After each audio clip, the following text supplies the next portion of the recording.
काग, तुम कैलाश तक नहीं जा सकते। मुझे वहां चलकर ही जाना होगा। देवी पार्वती नंदन को बस एक झलक देखकर शीघ्र ही लौटूंगा। स्वामी शनिदेव, ऐसा कुछ भी मत कीजिए जिससे देवी पार्वती के पुत्र के जीवन पर कोई संकट आए। अपनी दृष्टि से उसे दूर रखिए। समस्त देवलोक आनंद पा रहा है उसे देखकर, केवल आप ही वंचित रह गए उसे ना देखकर। मेरी मात्र एक छोटी सी झलक पा लेने से उस दिव्य बालक को भला क्या क्षति पहुंच सकती है?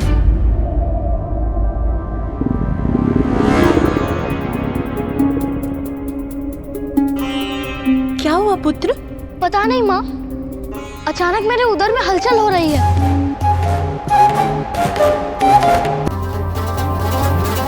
आपको तो भूख लगी है पुत्र। आपके जन्म से इतनी आनंदित हो गई कि आपको भोजन देना ही भूल गए।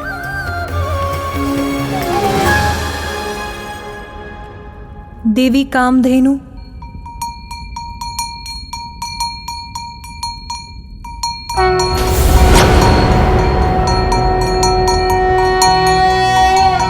शुभदाये प्रसन्नाये गोप्रदाये नमो नमः। सभी देवियों को मेरा प्रणाम। कीर्तिदाये धर्मदाये नमो नमः। महादेव, आज हमारा पुत्र अपना प्रथम आहार पाने जा रहा है। आप कहाँ हैं स्वामी? मैं आपकी पीड़ा समझती हूँ देवी पार्वती। मैं भी यही मना रही हूँ कि मेरे स्वामी महादेव को शीघ्र ही लौटा लाएं।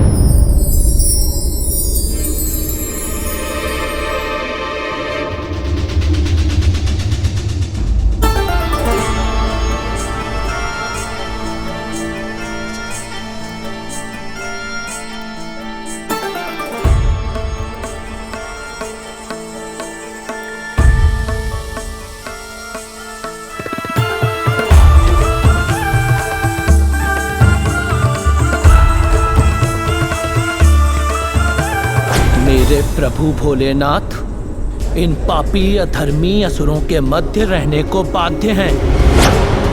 इसका दंड अवश्य दूंगा मैं इस गजासुर को। अपना क्रोध त्याग दो नंदी और इससे युद्ध के विचार को भूल जाओ, क्योंकि जो कार्य एक तिनके से संभव उसके लिए खड़क उठाने की क्या आवश्यकता है।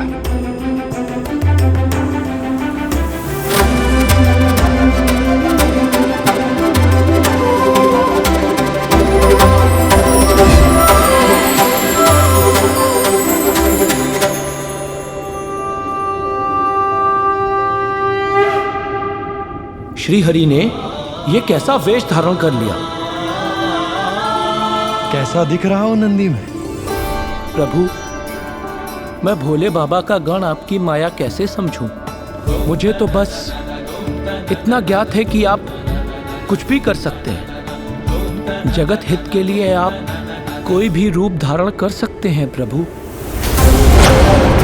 जगत हित के लिए आज तुम्हें भी गाना होगा नंदी। आशा करता हूं कि तुम्हारा कंठ उतना ही मधुर है जितना कि तुम्हारा क्रोध। भोले बाबा के लिए मैं कुछ भी करने के लिए तैयार हूं, कुछ भी।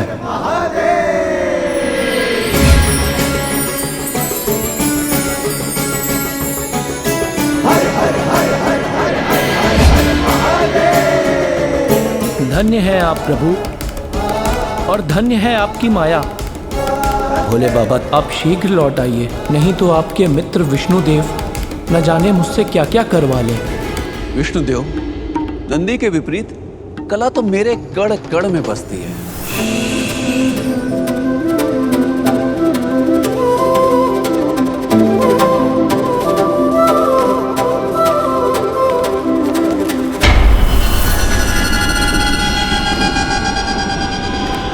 प्रणाम देवी कामधेनु।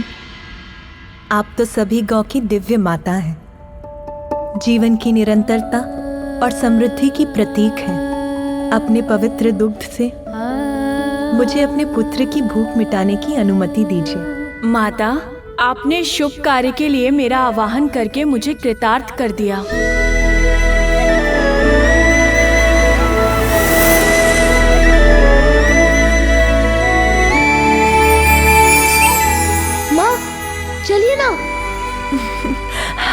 चलो।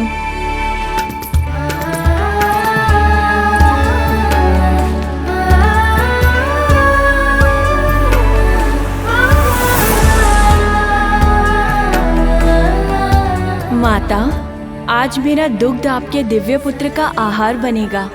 मैं धन्य हो गई। भविष्य में जब भी आपको मेरी आवश्यकता हो, आप निसंकोच मेरा स्मरण कर लीजिएगा। अब मुझे आज्ञा दे माता।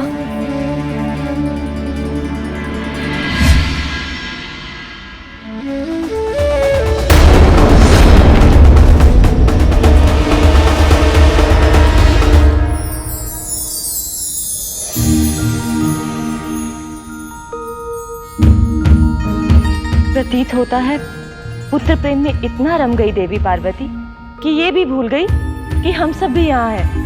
पर इसमें उनका दोष नहीं। पुत्र प्रेम में माँ का रमना तो स्वाभाविक है। मेरे विचार से अब हमें इन दोनों को यहाँ पर एकाकी ही छोड़ देना चाहिए। आह, कितना पावन, कितना उजला, मीठी सुगंध वाला ये दुग्ध अवश्य अत्यंत स्वादिष्ट भी होगा।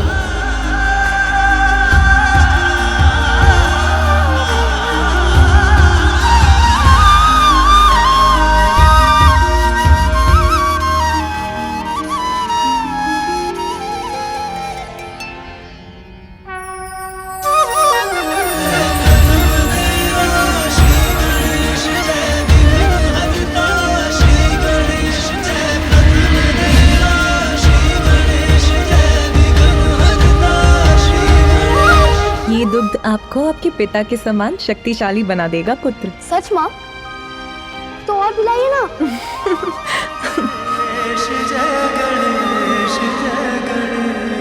शीघ्र आपकी भेंट आपके पिता से होगी।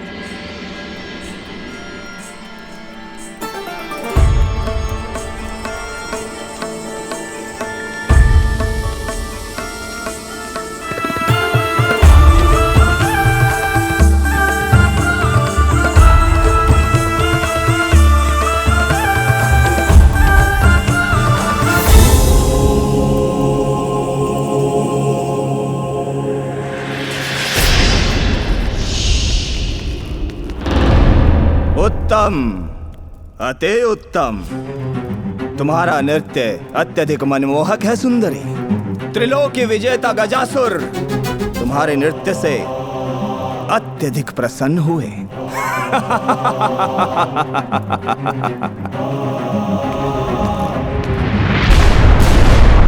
मदिरा।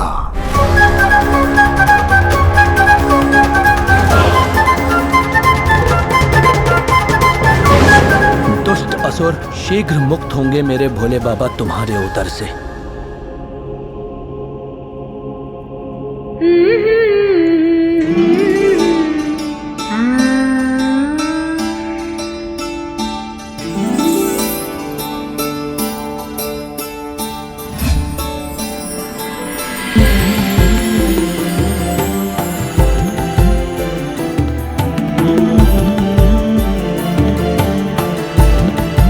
देवी रोहिणी।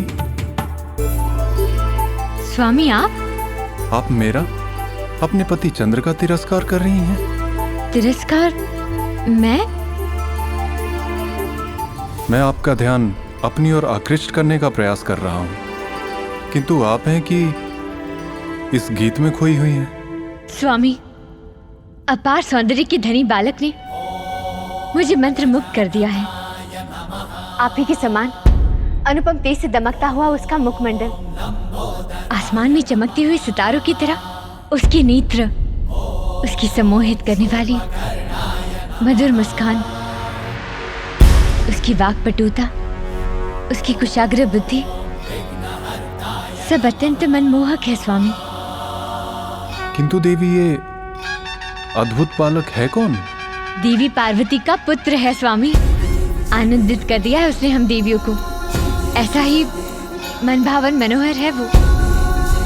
प्रतीत होता है स्वामी कि आयु में वृद्धि के साथ वो आपसे भी अधिक रूपवान और आकर्षक हो जाएगा। सभी देवताओं में सबसे सुंदर माना जाता हूँ मैं, किंतु एक बालक मुझसे भी अधिक सुंदर और मनोहर। आश्चर्य है।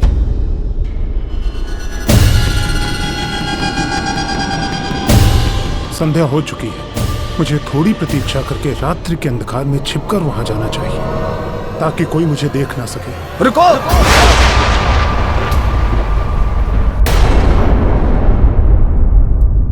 तुम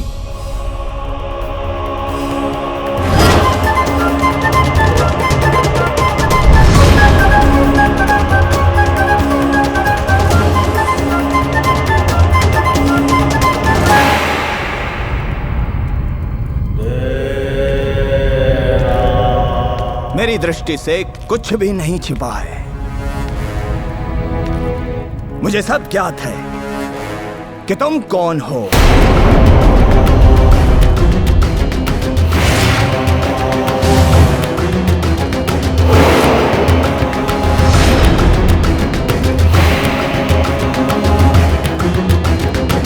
अवश्य तुम ही हो हमारा विशेष मनोरंजन। तो विलंब क्यों? प्रारंभ करो।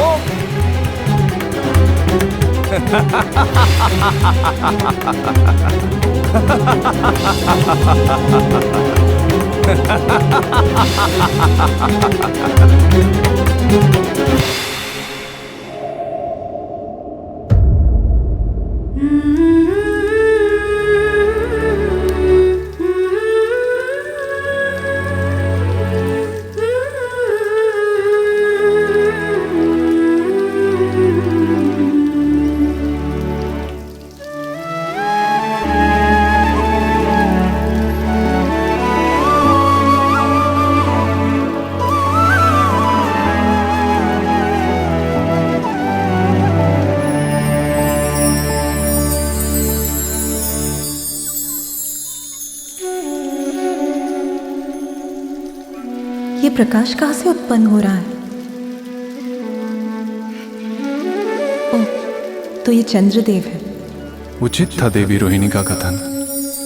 एक बालक का इतना दिव्य आकर्षक स्वरूप तो मैंने भी नहीं देखा।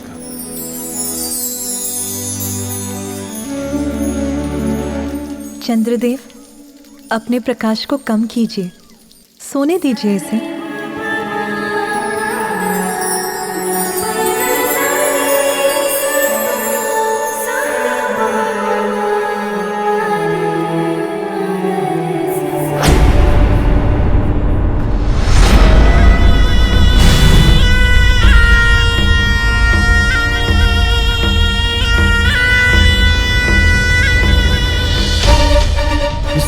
बिना अनुमति के भवन में मेरा प्रवेश तो अनुचित होगा। कदाचित मुझे पीछे से छिपकर जाना चाहिए और कक्ष में जाकर ढूंढना चाहिए माता पार्वती के पुत्र को।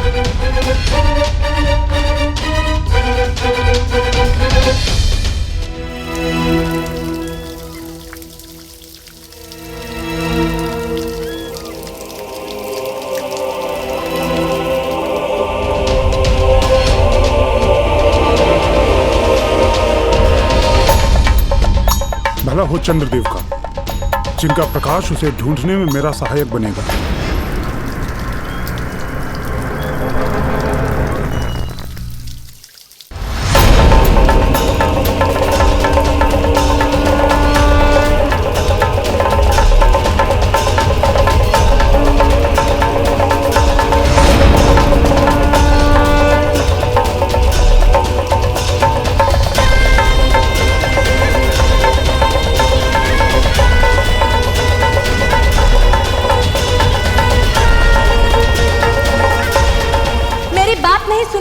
आपको श्राप देती हूँ। मेरे सिवा जिस पर भी आपकी दृष्टि पड़ेगी, दुर्भाग्य और विपत्ति से घिरकर उसके जीवन का विनाश होगा। कदाचित ये संकेत है, मुझे और आगे नहीं बढ़ना चाहिए। मेरी दृष्टि से उसका अनिष्ट हुआ तो मैं अपने आप को कभी क्षमा नहीं कर सकूंगा। चलो, अपने हृदय को तो मना भी लूंगा, किंतु माता पार्वती के कोप से कैसे बचूंगा? कदाचित मैं व्यर्थ ही इतनी चिंता कर रहा हूं। दूर से बस एक झलक भर देखकर अपनी दृष्टि फेर लूंगा, बालक के निकट तक जाऊंगा ही नहीं। कैसे देखूं उसे? उसका मुख तो माता पार्वती के आंचल से छिपा हुआ है। संभव है यही उचित हो। मेरी दृष्टि इस बालक को संकट में ही डालती। कदाचित नियति को भी यही स्वीकार है।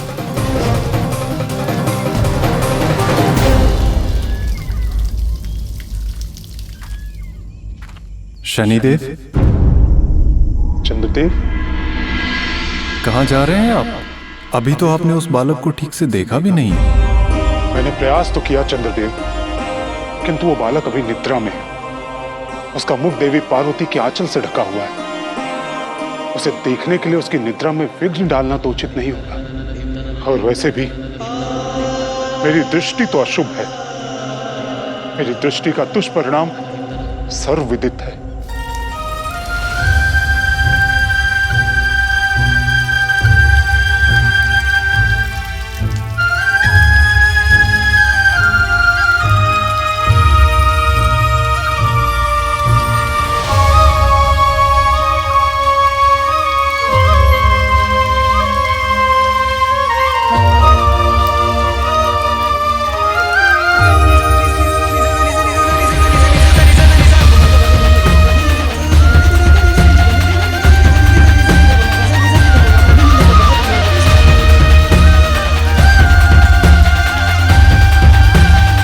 शनिदेव, अब वो निद्रा से जागृत हो चुका है।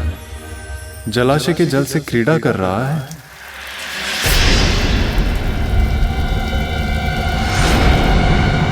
आप यही चाहते हैं ना कि आपकी दृष्टि उस बालक पर ना पड़े? तो मेरा प्रकाश जलाशय में उसका प्रतिबिंब उत्पन्न कर देगा। आप उसे ही देख लीजिए। इससे वो बालक आपकी दृष्टि से भी सुरक्षित रहेगा। क्षणिक देख के घुमा लीजिएगा अपनी दृष्टि। इसमें कहाँ घूमने वाली है सृष्टि। धन्यवाद चंद्रदेव, आपका यह सुझाव उचित है। उसका प्रतिबिंब देखने में तो मुझे कोई दुविधा नहीं होगी।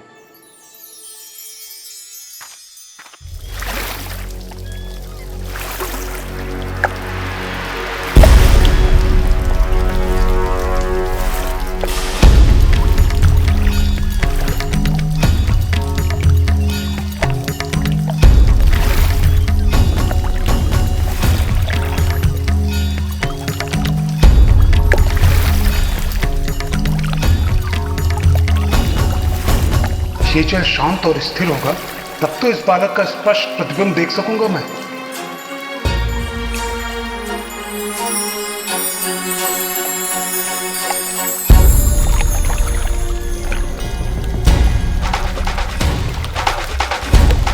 हाँ हाँ, अब उचित है।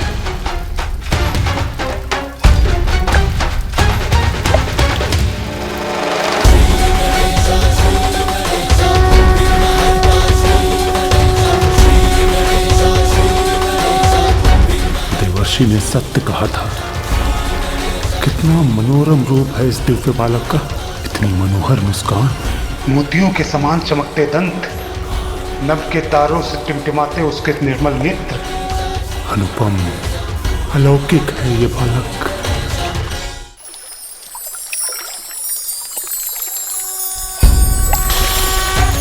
इसके अद्भुत रूप की एक झलक तो प्राप्त हो गई। कितना अनोखा दिव्य रूप है बालक का।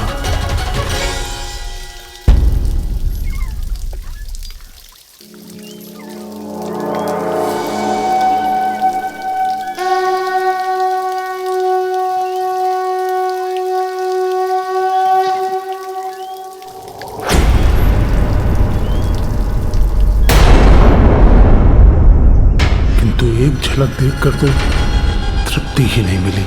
हृदय तो तभी तृप्त होगा जब पूर्ण रूप से देखूंगा मैं इस बालक को।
ये कैसा अनर्थ कर बैठा मैं।